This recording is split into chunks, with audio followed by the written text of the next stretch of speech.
This year's lineup for the festival, I'm really excited. We have, of course, to go along with our Belle Époque theme, we have a number of French artists who we've never heard before in Toronto or in Canada. Opening night, the trio Pénétier, Pasquier, and Pudou. These are three French musicians at the very summit of the profession. They all teach at the Conservatoire Supérieur de Paris, and they have trained a generation, 2 generations of performers behind them. They're going to be playing Ravel and Fauré piano trios. It's talk about getting it straight from the horse's mouth. I can't wait for our opening night concert with these musicians.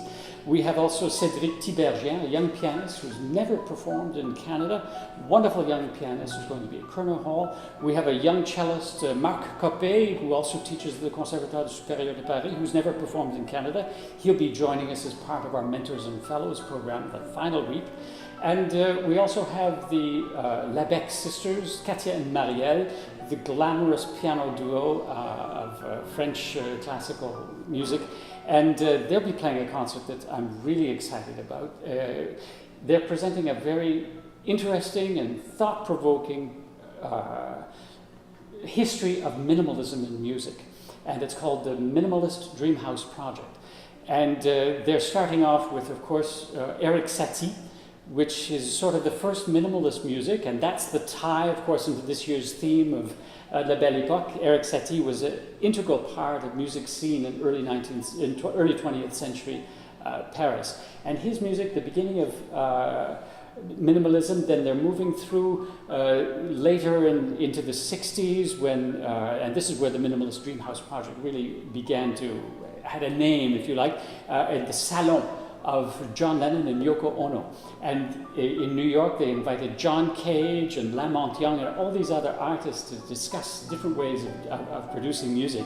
And then you follow through that with Steve Reich and Philip Glass and through to Ervo Pact as well.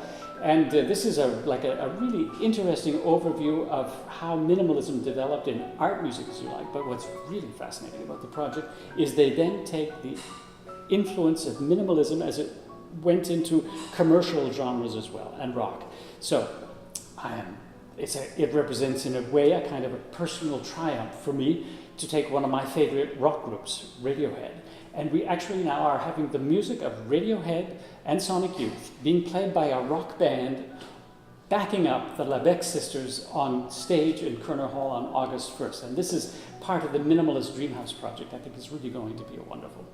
In addition, we have the Brentano Quartet playing Debussy. We have the Pacifica Quartet playing Ravel. We have Toronto's own Griffin Trio doing a great program with Robert Pomakoff, some Mussorgsky songs, as well as the Debussy Trio and a Fauré piano quartet with Paul Coletti. It's an extraordinary gang of musicians that we have joining us this summer. I hope you join us as well.